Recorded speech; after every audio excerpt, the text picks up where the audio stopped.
ഇറങ്ങി വാവനെ എല്ലാവരും എല്ലാവർക്കും കാണാം.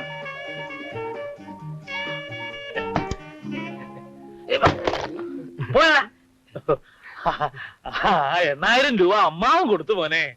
ഞാൻ അറിഞ്ഞു. പെട്ടിക്ക് എടുത്തോ. സാരമല്ല, വേറെ ഉണ്ട്.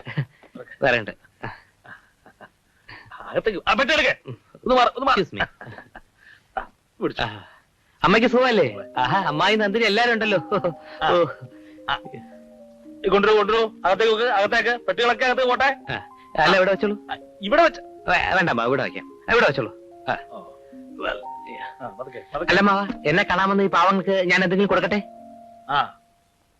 സൂക്ഷിച്ചിറക്കണേ. പൊട്ടിക്കാൻ സാറേ. കാറിന്റെ വാടക 1000 രൂപ കിട്ടിയില്ലേ? കിട്ടി. 1000 രൂപയോ? തിരുവനന്തപുരം എയർപോർട്ടിൽ നിന്ന് ഇതുവരെ വന്നതല്ലേ? 100-300 രൂപ കൂടുതലാ. ചെല്ലു. കാശുള്ളപ്പോ നമ്മൾ എല്ലാവർക്കും കൊടുക്കണ്ടേ?